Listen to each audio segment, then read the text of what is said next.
Good evening all of you.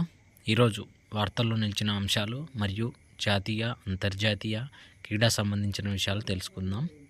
Okay, ఈ రీసెంట్లీగా ప్రతి current అఫైర్స్లో IIT గురించి క్వశ్చన్స్ వివిధ కాంపిటీషన్ ఎగ్జామ్లో గ్రూప్స్లో కానీ మరియు గ్రూప్ 1, 2, 3లో కానీ ప్రతి ఒక్క కాంపిటేటివ్ ఎగ్జామ్లో ఐఐటీస్ లేకుండా క్వశ్చన్ పేపర్ రావట్లేదు.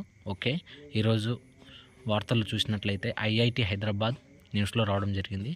ఓకే, ఐఐటి హైదరాబాద్లో గ్రాన్యూల్స్ సిఓఈ కేంద్రాలు అట.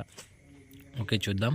గ్రాన్యూల్స్ ఇండియా ఐఐటి హైదరాబాద్లో టెక్నాలజీ రీసెర్చ్ పార్క్లో 2 అత్యాధునిక సెంటర్ ఆఫ్ ఎక్సలెన్స్ సిఓఈ కేంద్రాలను ప్రారంభించింది. ఇందులో ఒకటి Ascelis centre of excellence for ఫేఫ్లైడ్ డెవలప్మెంట్ అండ్ క్యారెక్టరైజేషన్ కాగా, Granules centre of excellence for particle engineering రెండోది. ఈ కేంద్రాల ప్రారంభోత్సవానికి Granules India CM D Krishna Prasad Chigurupati, executive director Uma Chigurupati, IIT Hyderabad director BS Murthy హాజరయ్యారు.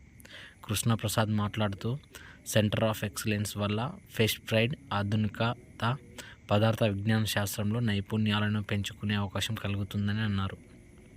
సిడిఎంఓ విభాగంలో విస్తరించాలని కసరత్తు చేస్తున్నామని, తద్వారా ప్రపంచవ్యాప్తంగా సేవలు అందించగలుగుతామని వివరించారు.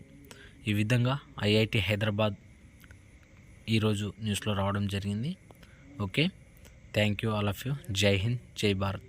ప్లీజ్ చూసిన అందరూ లైక్ చేయండి మరియు సబ్స్క్రైబ్ చేయండి నా ఛానల్ని. Thank you so much all of you.